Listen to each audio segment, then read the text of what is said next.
dalam 3, 2, 1. Salam sejahtera untuk kita semua, Dewan Juri yang saya hormati. Perkenalkan, nama saya Daniel Aprilio sebagai pembicara pertama dari tim oposisi. Kami menolak mosi kita pada hari ini bahwa Dewan ini menyesalkan rendahnya budaya membaca di kalangan generasi muda Indonesia. Sebagai pembicara pertama dari tim oposisi, kami dengan penuh yakin menolak mosi kita pada hari ini dibangun oleh dua hal. Yang pertama itu adalah generasi muda masih menerapkan budaya membaca dengan memanfaatkan era digital. Lalu yang kedua, bahwa maraknya komunitas literasi dan industri kreatif yang berbasis teks. Di era digitalisasi ini, media membaca memang telah bergeser, tetapi esensi membaca tidak pernah pudar. Generasi muda tidak pernah malas membaca. Mereka hanya berpindah platform. Dewan juri yang saya hormati, ada dua argumen utama mengapa kami menolak mosi pada hari ini. Yang pertama adalah redefinisi budaya membaca di era digital. Kita harus adil dalam menilai berdasarkan data dan realitas di lapangan. Generasi muda saat ini adalah generasi yang paling banyak mengkonsumsi teks sepanjang sejarah manusia. Melalui internet, generasi muda Indonesia dapat membaca buku digital, artikel, jurnal, dan bahkan berita kapan saja melalui ponsel ataupun laptop. Setiap anak muda dapat membaca puluhan artikel melalui platform digital seperti Threads atau bahkan informasi media sosial melalui Twitter atau bahkan Wikipedia, serta dapat membaca novel ataupun manga seperti di webtoon ataupun novel online. Lalu yang kedua, maraknya komunitas literasi dan industri kreatif yang berbasis teks. Jika budaya Indonesia membaca itu rendah, mari kita lihat faktanya di industri seperti fenomena BookTok atau bahkan Bookstagram yang ada di TikTok atau di Instagram, yaitu tren mengulas atau merekomendasikan serta mendiskusikan buku, baik itu buku fisik maupun non-fisik. Seperti buku elektronik justru dipelopori dan digandrungi oleh jutaan generasi muda Indonesia. Tren ini bahkan berhasil menaikkan angka penjualan buku-buku sastra dan self-promotion di tiap toko buku. Beberapa artis muda bahkan figur publik juga dikenal sering kerap membagikan budaya membaca atau seringkali mengulas serta merekomendasikan buku melalui media sosial seperti TikTok atau Instagram. Seperti Maudy Auliana yang sangat dikenal sebagai figur yang gemar membaca, ia sering membagikan rekomendasi buku atau daftar bacaannya dan pentingnya literasi melalui media sosial. Lalu lanjut ya, seperti kegiatan seperti beberapa antara lain yang ada di Kalimantan, yaitu Gerakan Literasi Kalimantan Tengah. Komunitas yang aktif mengkampanyekan budaya membaca literasi yang ada di Kalimantan Tengah. Lalu yang kedua juga ada komunitas Pensil Kita yang ada di Palangkaraya, yang merupakan komunitas pecinta buku yang rutin mengadakan kegiatan swabaca, yaitu membaca bersama dan berdiskusi tentang buku yang dibaca. Komunitas ini juga aktif dalam kegiatan donasi literasi dan kolaborasi dengan baca rumah baca. Lalu yang ketiga, ada komunitas ruang baca yang ada di Palangkaraya yang biasanya mengadakan kegiatan baca bareng yang biasanya diadakan setiap akhir bulan.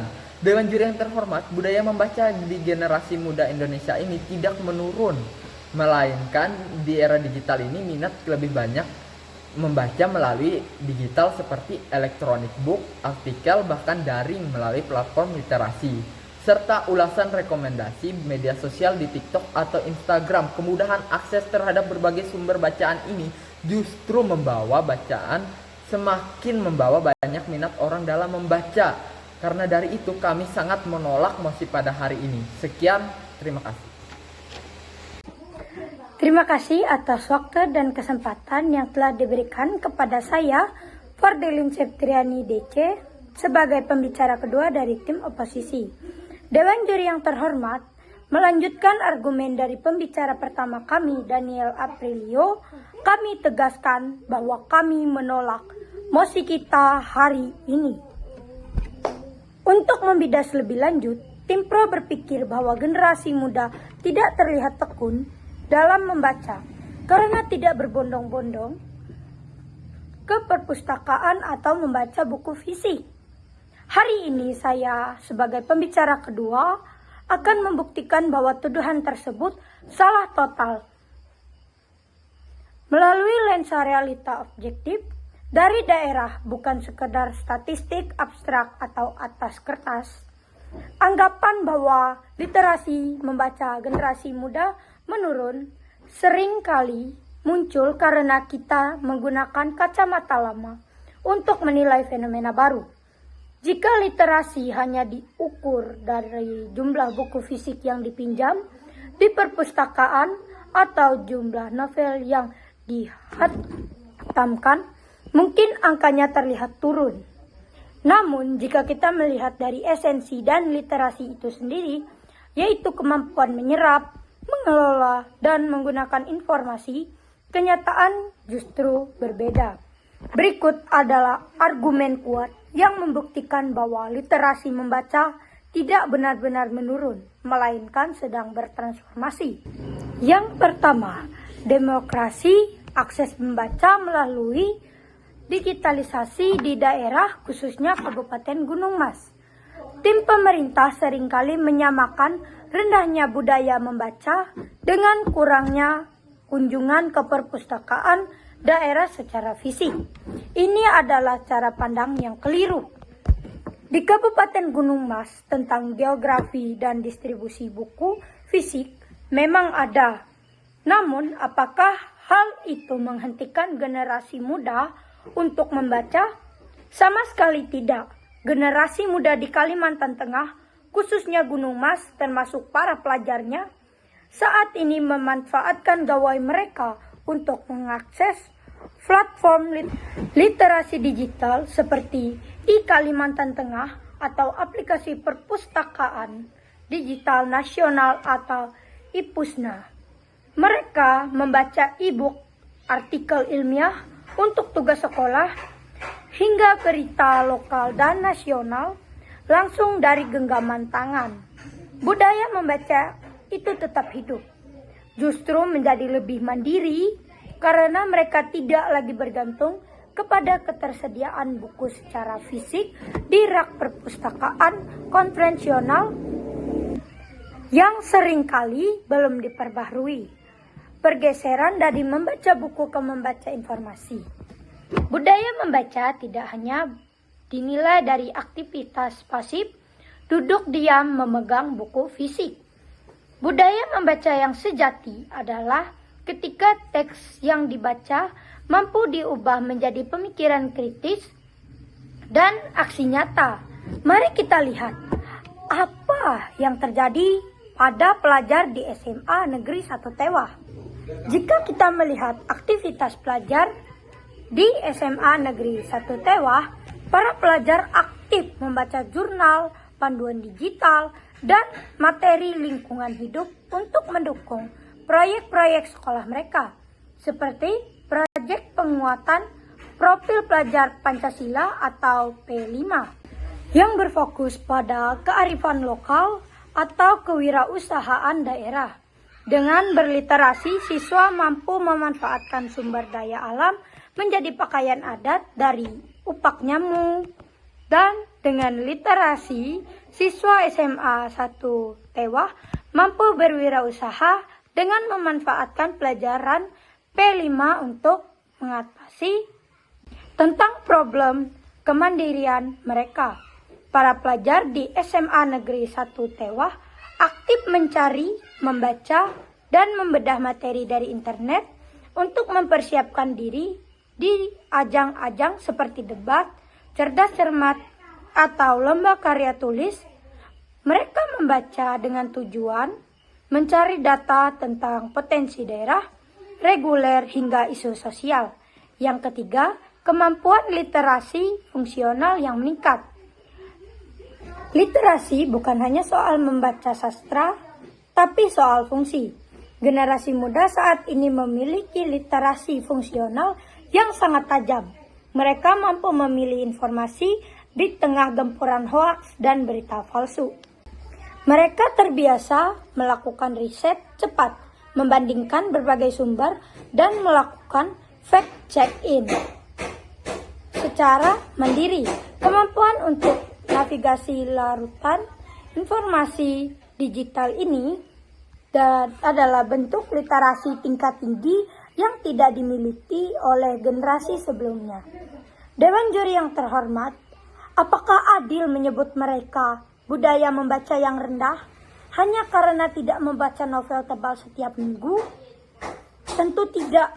Mereka justru mempraktikkan literasi fungsional tingkat tinggi, di mana mereka justru membaca langsung dan berdampak pada presentasi dan pemecahan masalah di sekolah.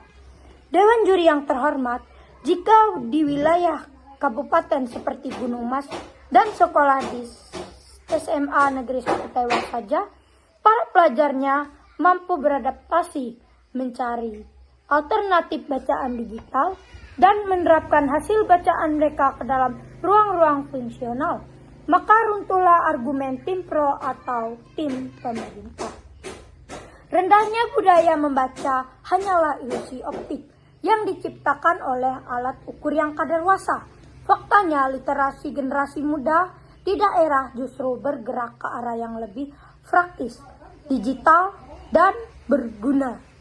Oleh karena itu, kami tetap konsisten menolak mosi pada hari ini. Terima kasih. Assalamualaikum warahmatullahi wabarakatuh. Salam sejahtera bagi kita semua. Dewan juri yang terhormat, pengamat waktu yang saya hormati, serta rekan berpikir dari tim pro yang saya kasihi. Saya, Yunita Jessica, sebagai pembicara ketiga dari tim oposisi. Tugas saya hari ini sangat sederhana, meruntuhkan sisa-sisa ilusi berpikir tim pro dan menegaskan kembali mengapa mosi Dewan ini menyesalkan rendahnya budaya membaca di kalangan generasi muda Indonesia wajib ditolak sekeras-kerasnya. Dewan juri yang terhormat, mari kita bedah kegagalan logika terbesar dari tim pro sejak pembicara pertama hingga pembicara kedua mereka. Tim pro menggunakan alat ukur abad ke-20 untuk menilai generasi abad ke-21.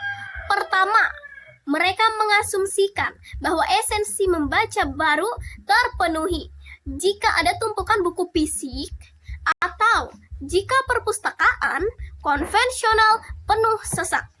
Ini adalah pemikiran yang sangat sempit dan menutup mata dari realitas.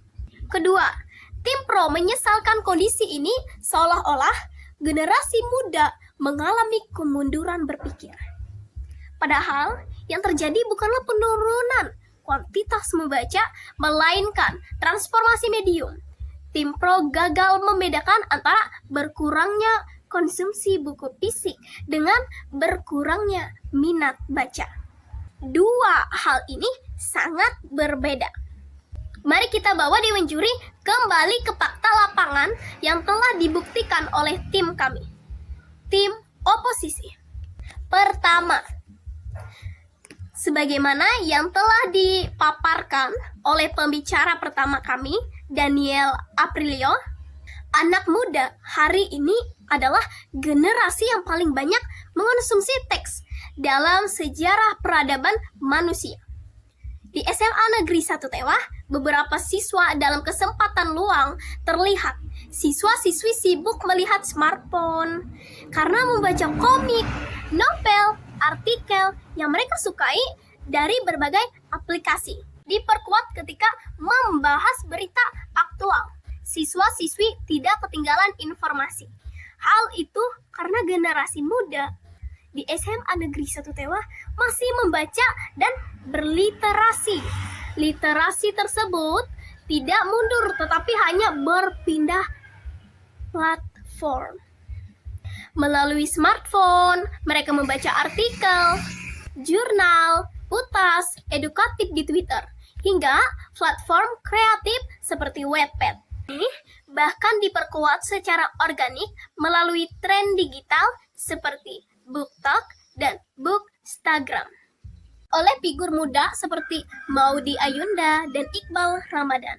Kemudian, banyak komunitas baca, klub buku, dan perpustakaan jalanan yang diinisiasi langsung oleh anak-anak muda di berbagai daerah. Ini adalah bukti nyata bahwa ada kepedulian yang tinggi dan gerakan organik dari generasi muda untuk terus menghidupkan budaya membaca. Misalnya, klub buku atau komunitas baca di Kalimantan Tengah. Dewan juri yang terhormat, medium boleh berubah dari kertas ke layar, tapi semangat membaca generasi muda tidak pernah padam. Maka, kami dari tim oposisi menolak mosi kita pada hari ini. Terima kasih. Debat akan saya mulai dalam 3, 2, 1. Salam sejahtera untuk kita semua. Saya Daniel Aprilio sebagai pembicara penyimpul dari tim oposisi.